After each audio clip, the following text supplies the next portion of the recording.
Hi everyone, it's Marianne from Yarnwork Studio, and I just finished this woven piece using some hand spun, and I'm actually really excited with how it turned out. So I made it into a scarf. This is my very first successfully finished, I would say, scarf with enough length to be a real scarf. If you recall, in one of my previous videos that I just posted, I ran out of yarn and wasn't able to finish that scarf. But this one is pretty good, pretty clean on edges. I'm a new weaver and I'm just figuring it all out, but this was the first time that I did different colors for the warp, which are the stripes going this way. So you can see some darker brown ones and some green ones and pink, and I am obsessed. The weight of this is beautiful. This was a hand spun skein of yarn. And now I'm going to replicate it, except with different colors. So my sister was over today and I showed her this because I was so proud of it. And she said, oh my gosh, she loved the length. She loved how thin it was. It wasn't too thick. She loved that it wasn't super thick this way also, because sometimes scarves get really big and bulky. So she loved the weight of it, and she was like, oh my gosh, can you make me one? And I said, yeah, I can. And so we looked at some colors together, and I'll show you the palette, but this is what the end result is going to be. Whether I do this all in one video or make it multiple parts, we shall see. But I'm just so excited, over the moon with how this one turned out. I love pieces of blue. I did put a few TikToks up with this. If you want to go and find me there at Yarnwork Studio to see this one, but I didn't really do any sort of longer form content for it. So here's the palette that my sister, who loves neutrals, has picked, and I've weighed out around 130 grams of fiber total. So she picked sort of this stone gray.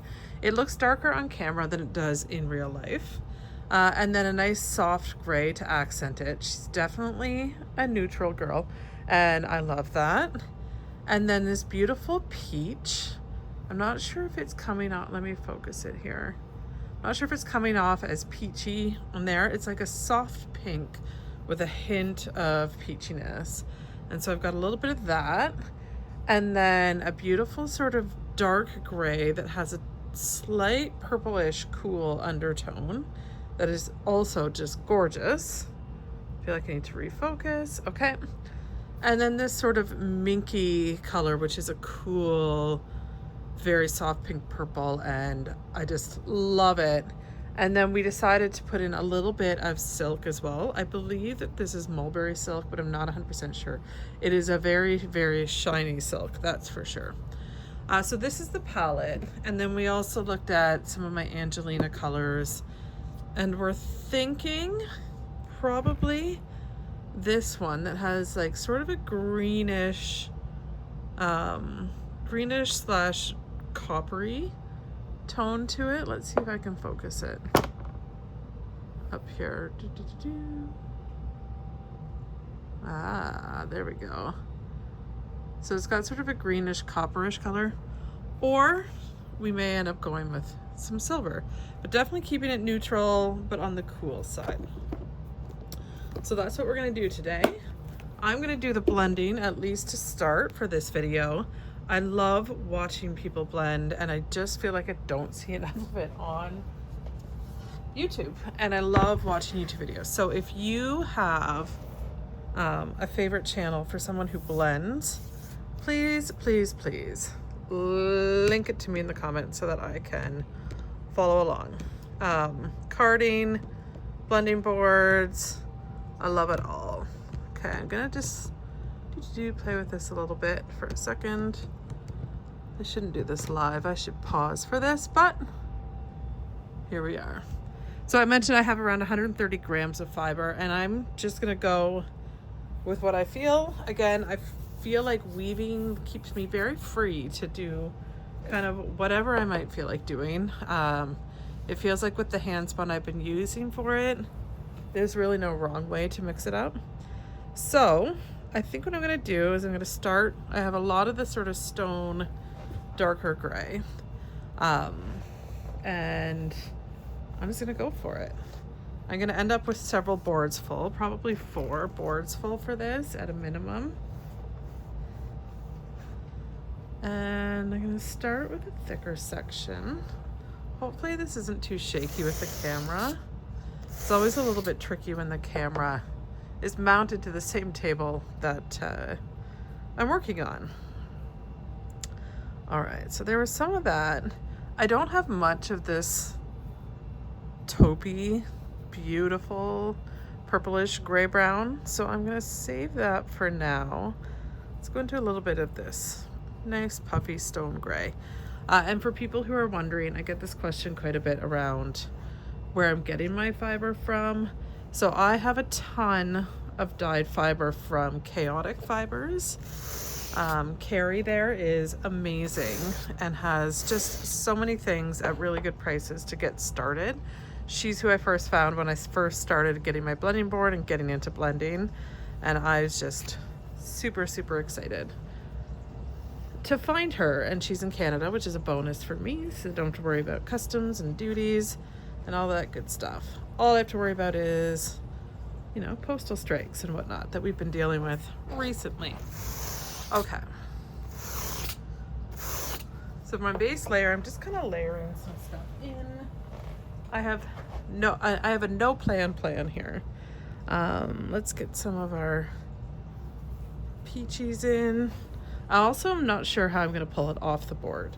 I could pull it off in roll eggs. I could pull it off in, I could diz it off into roving. I could pull it off as a big bat and then strip it.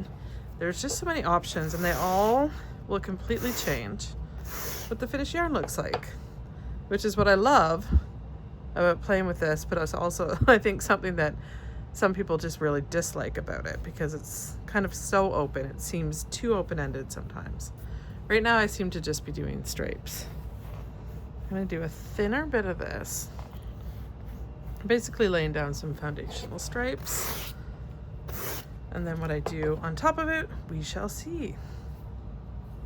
One thing I have found with my weaving, if I look back at the scarf that I showed at the start, I did find that some pieces were kind of mixed colors. And let me maybe pull it over here.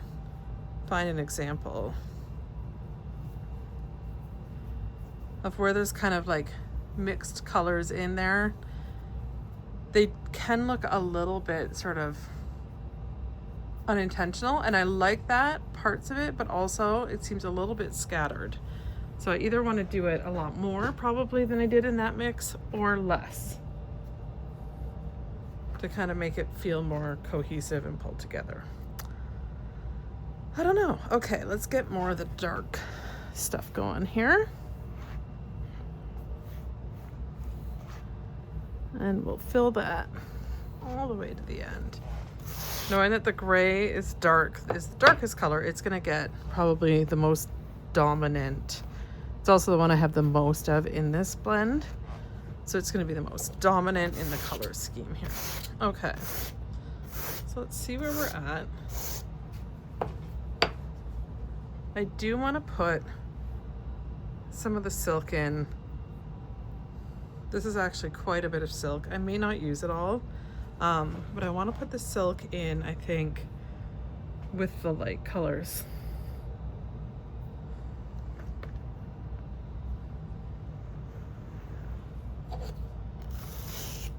Oh my gosh, I just love the way it looks at the bottom here. You can see how the light is catching this.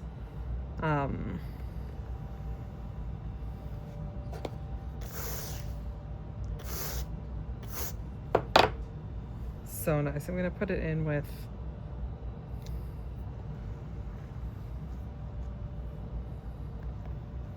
a little bit lighter in there too. It looks really shiny on video. Just beautiful. And that was not very much silk in there.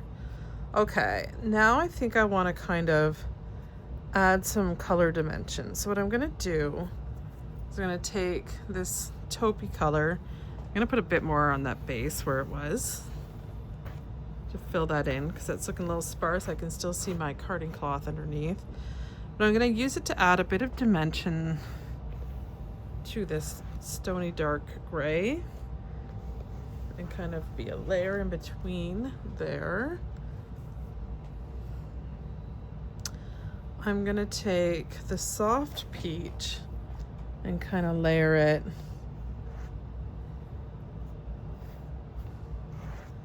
through here a little bit, maybe a tiny bit in there. Now I need to make sure I put my Angelina in, which is the sparkly stuff, so that it stays sort of sandwiched in between before I put my final layer on top for this.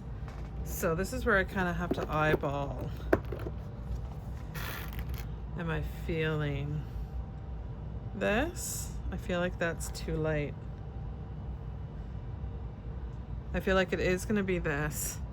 This is all I have. I think this color is called Forest Blaze, and I love it. I'm going to put it in just with some of these dark sections here. And one thing that I love about it is I feel like I need more than I would typically put on for yarn, because when I put some in for that previous one, it didn't really show through much unless we had a good amount of it in there. So you can kind of see it sparkling there. And then maybe what I'll do in some of the other ones that I do, oh my gosh, I'm wearing a shirt that is holding on to every single fiber here. I might do maybe a lighter one in some of the other areas.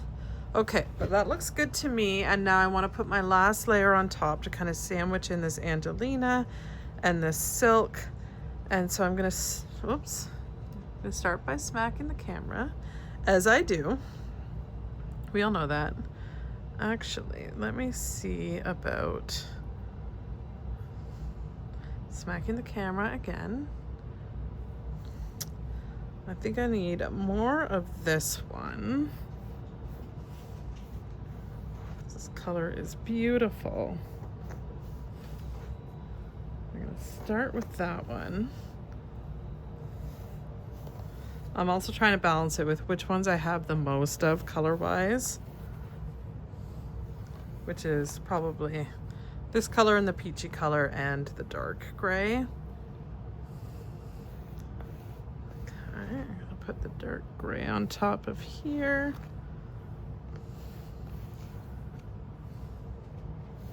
And on top of this section,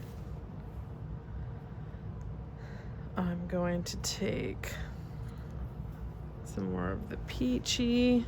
And this time I'm not brushing it in at all, just to make sure that I see where I've kind of already layered my last layer. I need a little bit in here. I'm going to take a little bit of the light gray in that section, and then one more kind of there. Okay. Then I'm at the point where I need to decide how I'm going to pull this off the board. And I can talk through the options and what the difference would be. It's quite clumpy there.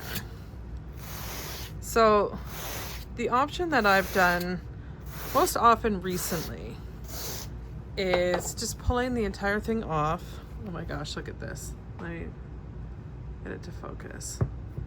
Look at this beautifulness. And underneath, it is so floofy. Most of this is Corriedale, by the way. Corriedale wool dyed.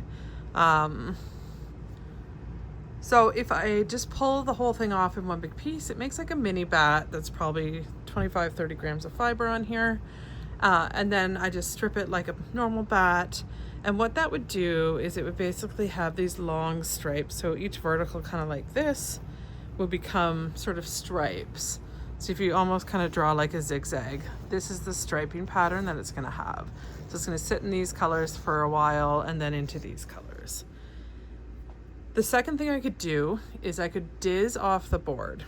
And what that means is I use a diz, which is a circle with a little hole in it, and I would be pulling the fiber off across like this. So it would go in kind of this loop. So it's kind of the opposite. The bat's going like this when I spin it. If I diz it off the board, it would come this way like this, making a lot shorter stripes, and it would kind of like vary the stripes from, you know, gray, light gray, taupe, mink, peach, and back, and then start over here and go across. Or the third option is roll eggs. And when I pull roll eggs off the board, they create basically these strips this way, and that you can go from one end to the other and then one end from the other to the other. And they're all great. They're all different ways to spin. And in this case, I'm actually feeling like I may dizz it off the board. Oh, I'm now deciding. I either want to dizz this off the board or I want to do roll eggs. I feel like dizzing makes sense to me right now. I can't explain why. So if you're looking for some sort of conclusive reason, I got nothing for you. But now I need to find my dizz. It'll take a second. And I need to find my doohickey, my threader. Okay. So this is one of the dizzes that I have. It's a piece of walnut and it was made by a local maker. Oh my gosh, I can't remember which one I got it from, so I'm not going to say which one. So I don't want to say it wrong. But all it is a series of holes, and then I have a threader. And to dizz it off the board, what I do, and I'm just going to actually do this. Again, low production value, hopefully high quality content. I'm going to clear some space over here. I tend to kind of draft it out to start. So I pull the fibers. Sorry, this is definitely shaking the camera. And then I like to kind of coax them in the direction of where I'm going to start. Then I'm going to put sort of the concave side of this dizz, let's see, in. I'm going to use the smallest hole, I think, or the second. I don't want it to be big clumps. Let's use the smallest. Okay. So I just put my threader through, and then I'm going to take the first little bit of the fiber. So this is going to make shorter stripes than if I put it as a bat, but probably longer stripes than roll eggs. It's hard to say. And then all I do, and oh my gosh, I haven't done this in a long time. Let me focus.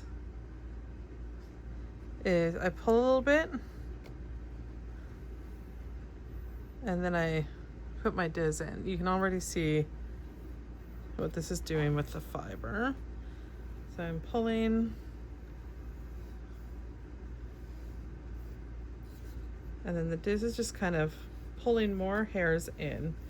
This makes no sense to me. This is like voodoo to me, how it works. But basically what we've got is we're turning it to one long continuous piece of roving again. So we've taken it from sort of a combed top over to smaller pieces on the blending board, and then this is pulling it back together and turning it into one big long continuous piece again. Which honestly, wool is magic. It is absolute magic. So I'm kind of pulling, and then I'm sliding the dizz backwards. Pull, slide. And I'm just going to keep doing this all the way until all the fiber is off the board. This section here looks like Neapolitan ice cream in the absolute best way possible. What I like about this is the color transitions are quite nice because you've got mixes of different colors. I'm just going to pull up what we have so far. Gorgeous. Kind of set it off to the side. It is a little tricky because you've got the tines or the teeth of the blending board, and you don't want your fiber to get stuck in those teeth. You can see the sparkles in that. So beautiful.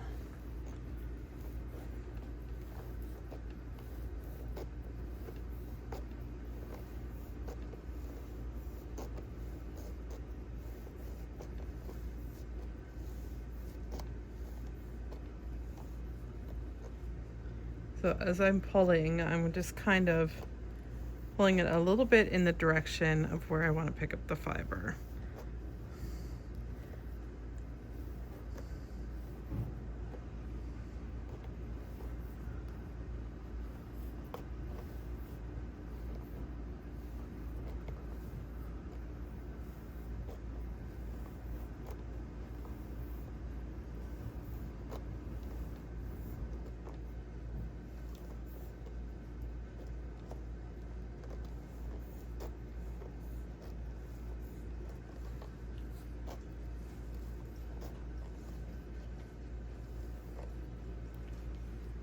Gonna move this off.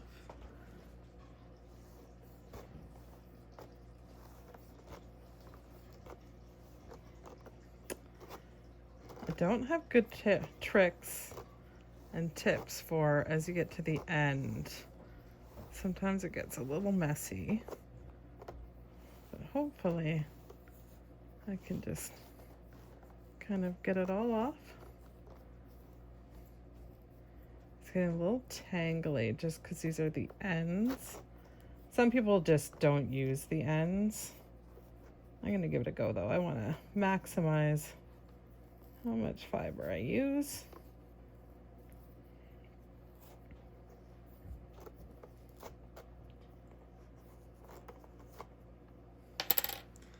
Okay. Let's move this board out of the way and take a look.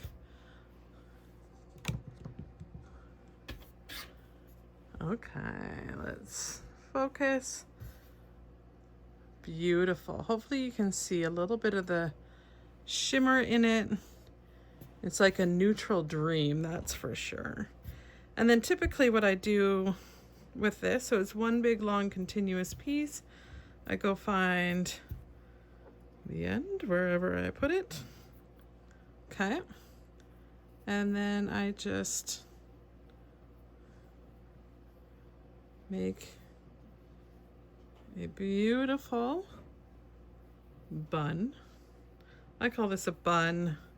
I'm not sure if it has a formal name. Maybe a nest. But this basically becomes one big long connected piece.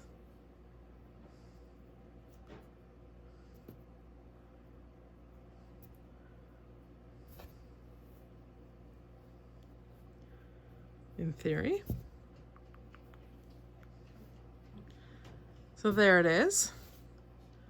One big long connected piece. It's got the glitter. You can see the silky areas.